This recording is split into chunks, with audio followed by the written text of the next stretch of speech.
नमस्ते viewers. Handy Hindi में समास भाग 3 में अर्चना आपका स्वागत करती है। सबसे पहले हमने समास किसे कहते हैं पहले भाग में सीखा है और समास जिसे कहते हैं दो या दो से अधिक सार्थक शब्दों को मिलाकर जो नया सार्थक शब्द बन जाता है उसको हम समास कहते हैं। समास के लिए मैंने आपको याद रखने के लिए उसके जो भेद है उसके लिए एक छोटा सा शब्द दिया था, द्वंद्वी अब तक। मैंने आपको इसके पहले वाले वीडियो में उसके बारे में बताया है, जो कि सबसे पहला है अव्ययभाव समास। उसकी सीक्वेंस नहीं है लेकिन अव्ययभाव समास हमने भाग पहले में सीखा है, जिसका प्रथम पद महत्वपूर्ण होता है और उसके जो शब्द होते हैं उपसर्गों से जुड़े होते हैं, यह हमने सीखा था।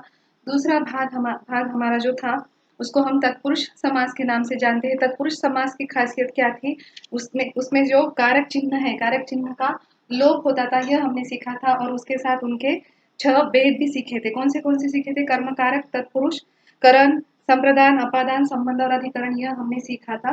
और उसके लिए आपको 2 ट्रिक्स याद रखने थे। एक तो उसमें विभक्ति के चिन्ह है, विभक्ति के जो चिन्ह है कारक चिन्ह का, उसमें लोप हो जाता है। तो आज हम सीखने वाले हैं भाग 3 में। पहले भाग में हमने समास के दोनों भी भाग सीखा है। आज अभी कर्मधारय समास भाग 3 यह सीखने वाले हैं कि यह कर्मधारय समास होता क्या है। सबसे पहले हम कर्मधारय का अर्थ क्या है उसको समझेंगे। कर्म का अर्थ क्या होता है? कर्म का अर्थ होता है क्रिया। भेदक का अर्थ क्या होता है? धारण करना। कर्म धारण, कर्म धारे, ये देखो, कर्म का अर्थ होता है क्रिया और धारण का अर्थ होता है पहनना या फिर आत्मसात करना। ठीक है, तो यहाँ पे उसका दोनों का अर्थ होता है क्रिया को पहनना, क्रिया को धारण करना। एक आसान तरीके से उसको अगर याद रखा जाए। और दूसरी उसकी ट्रिक है, उसको अगर परिभाषा है, जिस समास के दोनों पदों में विशेषण, विशेष्य, उपमान, उपमेय का संबंध हो वह कर्मधारय समास कहलाता है। तो अभी ये विशेषण और विशेष्य क्या है, उपमान और उपमेय क्या है, ये समझना बहुत जरूरी होता है। ठीक है, तो आसान तरीका है इसको कर्मधारय समास में। और एक उसकी ट्रिक है, उसका पहला पद जो होता है दूसरे पद की विशेषता बताता है।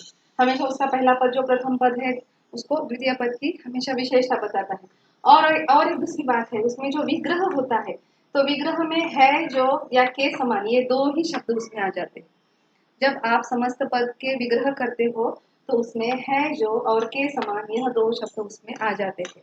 तो यह हमको देखना है, पहला पद दूसरे पद की विशेषता बताता है और है जो और के समान में विग्रह हो जाता है।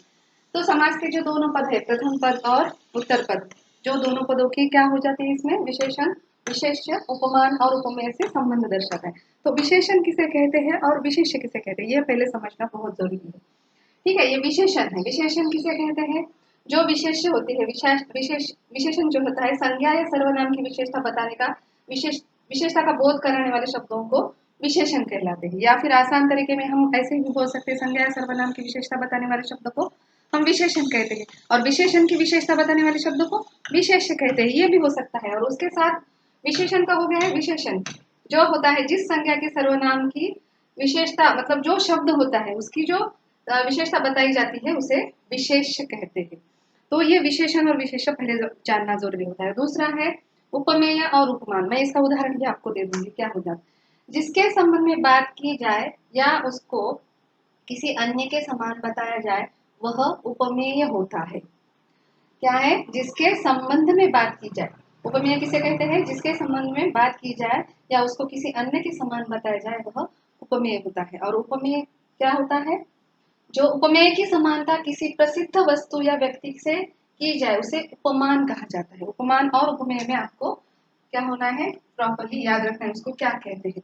ठीक है, तो सबसे पहले हम एक उदाहरण देखेंगे, जैसे कि अभी विशेषण और विशेष्य का एक उदाहरण देखेंगे। उदाहरण है, उस सुंदर फूलों को, वह एक अच्छा लड़का, वह सुंदर फूलों को अच्छा लड़का काले घोड़े पर चढ़कर तोड़कर लेकर गया है। यह एक वाक्य है सपोज।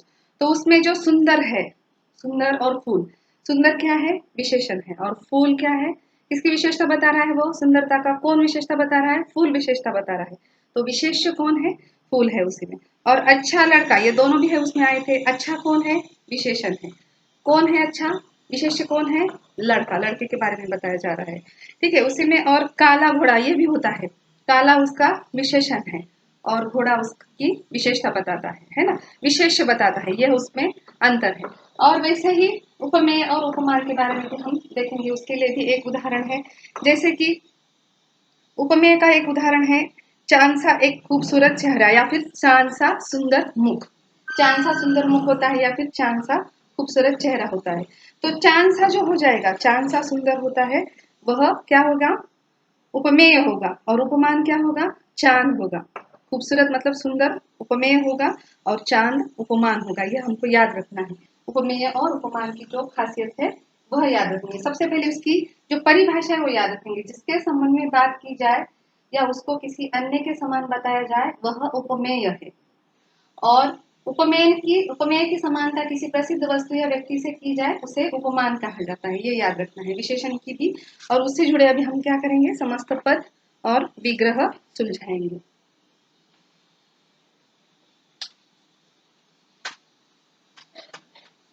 अभी इसमें एक ट्रिक याद रखनी है। कौन सी? जो विग्रह हम करते हैं तो उसमें है जो या के समान। है जो आता है तो विशेषण और विशेष्य में आता है, और के समान उपमेय और उपमान में आता है। इतना याद रखना है। ये ट्रिक है उसकी याद रखने के लिए। ठीक है, पहला हमारा समस्त पद है महात्मा। समस्त पद और उसका विग्रह। महात्मा हमारा पहला शब्द है। ठीक है, तो देखिए मैंने आपको क्या कहा था? विशेषण और विशेष्य आएगा तो है जो उसमें इस्तेमाल करना है। अभी इसमें क्या आएगा? ये हमारा समस्त पद है। इसको अगर विग्रह किया है, प्रथम पद कौन है? महान। और उसका उत्तर पद कौन है? यहाँ पे प्रथम पद आता है, प्रथम पद आता है महान, और उत्तर पद आता है उसमें आत्मा। ठीक है, यह उसमें प्रथम पद और उत्तर पद आ जाता है। ये हमको याद रखना बहुत जरूरी होता है कि प्रथम पद क्या आएगा और उत्तर पद क्या आएगा। तो हम इसका विग्रह कैसे करेंगे? महान क्या डालना है उसमें? है जो। महान है जो आत्मा। ठीक है, हम आगे का कंप्लीट कर देंगे। महान है जो आत्मा महात्मा हो जाएगा। महान है जो आत्मा, उसको क्या कहते हैं? महात्मा कहेंगे। ठीक है, दूसरा शब्द है हमारा महाराज। वैसे ही दूसरा शब्द और है हमारा महाराज। बोलिए अभी महाराज में क्या आएगा? महाराज हमारा समस्त पद है। महाराज यह समस्त पद है। अब इसका पूर्व पद कौन सा होता है? महान और राजा। उत्तर पद क्या आएगा? महान और राजा। ये पूर्व पद और ये उत्तर पद आएगा। इसका विग्रह कैसे करेंगे? महान, इसमें क्या डालना है? विशेषण और विशेष्य में एक ही चीज डालनी है आपको विग्रह करते समय। महान है जो राजा। ठीक है, ये महान है जो राजा आएगा। तीसरा हम देखेंगे पीताम्बर। तीसरा हम देखेंगे पीताम्बर। पीताम्बर। अभी पीताम्बर, पीताम्बर का पूर्व पद कौन सा है और उत्तर पद कौन सा है? ये याद रखना बहुत जरूरी है। उसको हमको ढूंढना है कौन सा है उसका पूर्व पद और उसका उत्तर पद कौन सा है। पीता यानी के पीला, और बर अंबर। अंबर किसे कहते हैं? अंबर को और कौन सा नाम है? कौन बोलेगा? पीला है जो अंबर, या तो फिर उसको कौन से नाम से कहेंगे? अंबर यानी के बोलिए पीला अंबर। यहाँ पे वस्त्र, वस्त्र को अंबर वसन कहते हैं, है ना? तो इसको हमको क्या डालना है जो। पीला है जो अंबर। ठीक है, पीला है जो अंबर। समझ आ रहा है? समझ में आ रहा है ना? आसान है, उसको तरीका याद रखना है सिर्फ। उसमें विशेषण और विशेष्य याद रखिए, उपमान और उपमेय। और विशेषण और विशेषण में है जो, और उपमान और उपमेय में के समान। इतना ही याद रखना है आपको। लेकिन आपको विशेषण और विशेष्य समझना जरूरी है। उसमें उपमान और उपमेय कौन सा आया है वह भी आपको ढूंढना आना चाहिए। चौथा शब्द है हमारा वीरबाला। चौथा है वीरबाला। अब इसका प्रथम पद कौन सा है? वीर, और उत्तर पद कौन सा है? बाला। अभी क्या आएगा? वीर है जो बाला। वीर है जो बाला। ठीक है, समझ में आया है? अभी मौखिक तौर पर सुलझाए थोड़े से या लिखने हैं और? अभी है प्रकाशित। प्रकाशित यह हमारा एक शब्द है। तो यह समस्त पद है। समस्त पद को हम कैसे विग्रह करेंगे? जिसका प्रकाश किया गया हो। अभी आप बोलोगे कि यहाँ पे किया गया है क्यों आया है? अभी अगर यह प्रकाशित शब्द है हमारा, प्रकाशित यह शब्द है, मतलब यह समस्त पद है, तो इसका पूर्व पद क्या है? प्रकाश। और उत्तर पद क्या आएगा? वो प्रत्यय वाला आएगा, इत। इत उसको प्रत्यय लगा है ना। प्रकाश और इत उसको प्रत्यय लगा है। तो अभी प्रकाश है जो इत, यह सही आएगा क्या? नहीं आएगा, ये सही नहीं आएगा। इसलिए उसको क्या कहना है कि जिसका प्रकाश किया गया हो, उसको क्या आएगा? जिसका प्रकाश किया गया हो, जिसका प्रकाश किया गया हो। ठीक है। और है उससे जुड़े उदाहरण हम मौखिक तौर पर सुलझाएंगे। अधपका। अधपका, अभी इसमें लिखना है जो डालना है, उसमें विग्रह में हमको है जो डालना है। अधपका का क्या है? आधा है जो पका, मतलब वो पूरा पका नहीं है, आधा है जो पका। दूसरा है बंजर भूमि। बंजर है जो भूमि। ठीक है। उसके बाद है आपके पास परमानंद। परम है जो आनंद। सभ्य समाज। सभ्य है जो समाज, है जो याद आ रहा है ना अभी। ठीक है। दूसरा है हमारा नील गाय। नीली है जो गाय। महाजन, महान है जो जन। उसके बाद है शुभागमन। शुभ है जिसका आगमन। महाकाव्य, महान है जो काव्य। भला मानस, भला है जो मानस। काली घटा, काली है जो घटा। सुविचार, सुंदर है जो विचार। और सुलोचना, सुंदर है जो लोचन, या फिर सुंदर है जो नयन। लोचन यानी कि नयन है। यह हमारे विशेषण और विशेष्य की खासियत है। विशेषण किसे कहते हैं? जो सर्वनाम शब्द, जो संज्ञा या सर्वनाम शब्दों की विशेषता या विशेषता का बोध कराने वाले शब्दों को हम विशेषण कहते हैं। और विशेषण की विशेषता बताने वाला जो शब्द होता है उसको विशेष्य कहा जाता है। तो विशेषण और विशेष्य में है जो, यह विग्रह करते समय आपको डालना है उसमें, इतना ही याद करना है। अभी आगे दूसरा देखेंगे हम, उपमेय और उपमान के कुछ उदाहरण। उपमेय और उपमान के कुछ उदाहरण। तो उपमेय और उपमान में विग्रह करते समय कौन सा शब्द आना है? मैंने आपको बता दिया था, चंद्रमुख। समस्त पद है हमारा चंद्रमुख। विग्रह उसका क्या आएगा? विग्रह मैंने क्या बोला है? उपमेय और उपमान में क्या डालना है? के समान। चंद्र के समान मुख हो जिसका, है ना। चंद्र के समान मुख, जिसका मुख जो होता है वो चंद्रा के समान है और बहुत खूबसूरत लगता है, उसको चंद्रमुखी कहते हैं। दूसरा है हमारा शब्द घन श्याम। दूसरा है घन श्याम। अभी यहाँ पे पूर्व पद और उत्तर पद याद रखिए। घन पूर्व पद है, श्याम उत्तर पद है। ठीक है। अभी इसमें विग्रह करते समय उपमान और उपमेय में क्या डालना है? के समान। घन के समान श्याम। घन के समान श्याम। ठीक है, ये आएगा घन के समान श्याम। कमल नयन। तीसरा है कमल नयन। पूर्व पद और उत्तर पद याद रखिए। कमल पूर्व पद है, नयन उत्तर पद है। ठीक है। अभी इसमें एक ही विग्रह करते समय क्या डालना है हमको? के समान। कमल के समान नयन। कमल के समान नयन। ठीक है। चौथा और एक उदाहरण इसका देखेंगे। जलदयान। जलदयान। अभी इसमें पूर्व पद है जलद और उत्तर पद है यान। क्या आएगा? जल क्या आएगा? अभी इसका क्या आएगा? चलो कोशिश कीजिए आप। जलद रूपी आएगा यहाँ पे। जलद रूपी यान। अभी यहाँ पे के समान क्यों नहीं आया है? के समान क्यों नहीं आया? अगर हमने लिखा है जल के समान दयान, आएगा सही जवाब। या फिर जलद के समान यान, ऐसा आएगा। जलद किसे कहते हैं? जलद अंबर के जो बादल होते हैं वो जो जोर जोर से भागते हैं ना, तो वो पानी लेकर जब भागते हैं तो उसको हम जलद कहते हैं ना। जलद रूपी यान मतलब बहुत फास्ट भागने वाला जो एक विमान का प्रकार है, या तो फिर भागने वाली एक चीज है ऊपर से, उसको हम जलद यान के नाम से जानते हैं। पाषाण हृदय। अभी आप बोलिए पाषाण के समान हृदय। ठीक है, उसमें के समान आएगा। उसके बाद है वज्रो। वज्र के समान अंग, वज्रों। और सूर्याभा, सूर्य के समान आभा। शोक सागर, शोक रूपी सागर। अभी इसमें रूपी भी आपको कभी कभी डालना पड़ेगा। शशिमुख, शशि के समान मुख।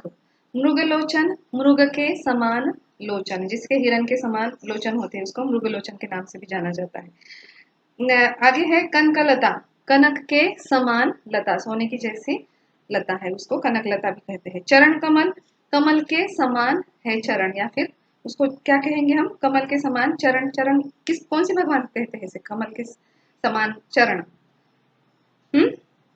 कौन से है? सरस्वती देवी। उसके बाद है राजीव नयन, राजीव के समान नयन। राजीव यानी जो हमारा कमल होता है उसको राजीव भी कहते हैं, राजीव के समान नयन। प्राण घन, प्राण रूपी घन, यहाँ पे रूपी आता है तो कभी कभी इसमें रूपी आ जाता है, कभी कभी, तो वो हमको शब्दों के जैसे जो सही बैठता है उसकी तरफ से आपको उसके तरह डालना पड़ेगा, ठीक है। आगे है देहलता, देह रूपी लता। जीवन संग्राम, जीवन रूपी संग्राम। दंत मुक्ता, मोती के समान दंत, इसमें मोती के समान आया है, के समान। आगे है पानीपत्र, कोमल पत्ते के समान हाथ जो होते हैं, पानी पौ जो होते हैं उसको कोमल जो होते हैं पत्ते के समान हाथ होते हैं। प्राणधन, ये बहुत कम तरीके से आता है, इस प्रकार का अगर कोई आपका कर्मधारय समास का उदाहरण आया है बहुत कम कम तरीके पे आता है, ठीक है। तो यह जो होते हैं हमारे समस्त पद और विग्रह आपको याद रखने हैं। सबसे पहले याद क्या रखना है, कर्मधारय समास की क्या परिभाषा है, जिस समास में दोनों पदों में विशेषण और विशेष्य उपमान और उपमेय का संबंध होता है वह कर्मधारय समास होता है। दूसरा दूसरा पहला पद उसके दूसरे पद की विशेषता बताता है, और तीसरा और उसकी खासियत क्या होती है, उसमें जो विग्रह होता है वो है जो या के समान, ये दोनों शब्दों से ही जोड़ता है जो विशेषण और विशेष्य के लिए होता है, और उपमान और उपमेय के लिए के समान यह शब्द होते हैं। ज्यादातर ये होते, कभी कभी उसके रूपी यह शब्द आ जाते हैं, ठीक है। उसके बाद उसकी और एक विशेषता बतानी है, मतलब कर्मधारय समास की कुछ खासियत रहती है एक दो शब्दों के लिए। जैसे कर्मधारय समास में प्रथम पद यदि छोटा है, अगर उसका पहला पद छोटा आया है और उसका उत्तर पद लंबा, खट्टा या फिर अकारांत विशेषण वाला आया है तो उसको क्या करना पड़ता है। अभी एक देखिए, एक उदाहरण हम देखेंगे वैसा। जैसे कि उदाहरण हमारा है छोटा भैया, छोटा भैया, यह अगर हमारा समस्त पद है, तो छोटा भैया होता है, इसका अकारांत क्या हो जाता है, गायब हो जाता है। अकारांत जो होता है गायब हो जाता है, तो उसका उत्तर छुट भैया आता है, विग्रह आता है छुट भैया, ठीक है। कब आएगा ये, कब आएगा, जब पद अगर छोटा है, पहला पद अगर छोटा है और उसको अकारांत विशेषण आया है तो ही होता है, वो कभी कभी होता है। सिर्फ खड़गांव है, खट्टा मीठा या फिर खट मीठा ऐसा भी हो सकता है, खड़गांव का है, बड़गांव है, छुट्टा भैया है या फिर छोटा भैया है, ऐसा अलग अलग उसके उदाहरण हमको आ सकते हैं। और दूसरा एक है लाल शब्द के साथ भी क्या हो जाता है, लाल शब्द जब आता है उसमें विशेषता जो होती है वो अपने स्थान पर ए जहाँ पे आता है, जैसे कि भूरा लाल है तो उसका आ जो होता है उसका ए हो जाता है, भूरे भूरा लाल, तो उसका भूरे लाल हो जाता है, भूरे लाल, ए का यहाँ पे रूपांतर होता है, आ का रूपांतर ए में होता है। कब, ये कब हो जाता है, जब लाल शब्द आने के बाद, लाल शब्द आने के बाद ही ऐसा होता है, और आकारांत स्वरूप में सिर्फ ऐसा होता है, बाकी जैसा है वैसा है। आसान तरीके से मैंने आपको सिखाने की कोशिश की है, आपको समझ में तो आया होगा ऐसा लगता है। और आगे बढ़ेंगे फिर हम इसके भाग 4 में, जैसे कि हमने पहले तीनों भाग आपने देखे हैं, आपको अच्छे लग रहे होंगे ऐसे समझती हूँ, और आगे बढ़ती हूँ। लेकिन इसके लिए मुझे आपकी प्रेरणा चाहिए, तो प्रेरणा के लिए आपने मेरे चैनल को लाइक ज़रूर करना है, सब्सक्राइब ज़रूर करना है, और शेयर भी करना है अगर आपको अच्छा लग रहा है तो, ताकि मुझे मोटिवेशन मिले और मैं आपके साथ आगे बढ़ने में थोड़ी सी कोशिश करूँ, ठीक है। धन्यवाद, कल फिर मिलते हैं एक नए विषय के साथ। धन्यवाद।